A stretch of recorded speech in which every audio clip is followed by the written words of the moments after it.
দিনমজুর বাবা চেয়েছিলেন লেখাপড়া শেষ করে সংসারের হাল ধরবেন বড় মেয়ে ইসরাত জাহান ইতি। অথচ লেখাপড়া শেষ হওয়ার আগেই শেষ হতে বসেছে তার জীবন। মরণব্যাধি ক্লোন ক্যান্সার একটু একটু করে কেড়ে নিচ্ছে মাস্টার্স পড়ুয়া এই মেধাবী তরুণীর জীবন। আমার 5 বোন, আমি বড়। আমার ইচ্ছে ছিল আমি মা বাবার পাশে দাঁড়াবো, যেহেতু আমার ভাই নাই, আমি যেহেতু বড়, কিন্তু আমি এখন ক্যান্সারে আক্রান্ত।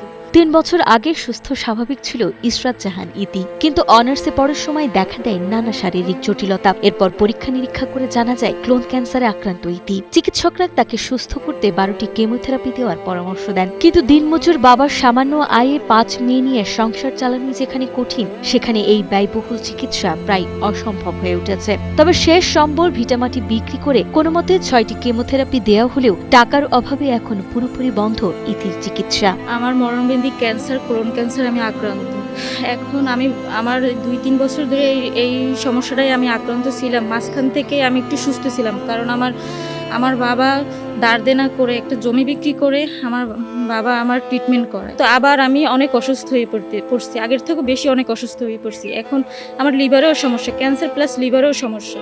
এখন আমি কি করব বুঝতে পারতেছি না। বর্তমানে চিকিৎসা বন্ধ থাকায় শারীরিক অবস্থার চরম অবনতি ঘটেছে বরিশালের সরকারি ব্রজমোহন কলেজের মেধাবী শিক্ষার্থী ইতির। সঠিক চিকিৎসার অভাবে শরীরে দেখা দিয়েছে নতুন জটিলতা, সমস্যা ধরা পড়েছে লিভারেও। 5 বোনের মধ্যে বড় ইতি একসময় ছিল পরিবারের সবচেয়ে বড় ভরসার জায়গা, আর আজ সেই মেয়েটি মৃত্যুর সাথে পাঞ্জা লড়ছে। চোখের সামনে আদরের সন্তানের এমন তিলে তিলে শেষ হয়ে যাওয়া দেখে দিশেহারা তার অসহায় পরিবার। আমরা 5 বোন, আমি বড়। আমার বাবার আমার নিয়ে অনেক স্বপ্ন ছিল যে আমার মেয়েটা লেখাপড়া করে নিজের পায়ে নিজে দাঁড়াবে, কিন্তু আমি সেই স্বপ্ন, আমি নিজেই অসুস্থ, এখন কিভাবে সেই স্বপ্ন পূরণ করব আমি বুঝতেছি না। আমি আল্লাহর কাছে দোয়া করি, আর আমি দেশবাসীর কাছে সবার কাছেই বলি আমার পাশে দাঁড়ান।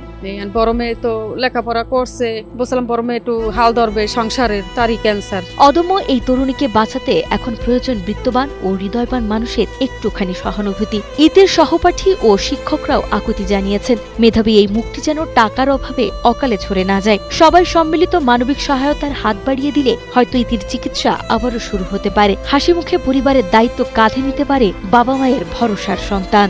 আমি বাংলাদেশের মানুষের সবার কাছে আমি সবার প্রথমত বলবো আমাকে সবাই দোয়া করবেন। তারপর আমি বলবো সবাই আমার পাশে দাঁড়ান, যে যতটুকু পারেন, সবাই যেভাবে পারেন, যেখান থেকেই পারেন আমাকে সবাই সাহায্য করেন, পাশে দাঁড়ান। দেশ ও প্রবাসী ভাইদেরও বলতেছি, সবাই আমার পাশে দাঁড়ান।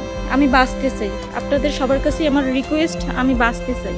ইতি আপু আমাদেরই একজন সহপাঠী, আমরা চাই যেন আপু সুস্থ এবং স্বাভাবিক জীবনে ফিরে আসুক। আমার মনে হয় আমাদের যে যার পাশ থেকে যদি এই মেধাবী শিক্ষার্থীকে সহায়তা করতে পারি, তাহলে সে যেমন তার পরিবারটাকে বাঁচাতে পারবে।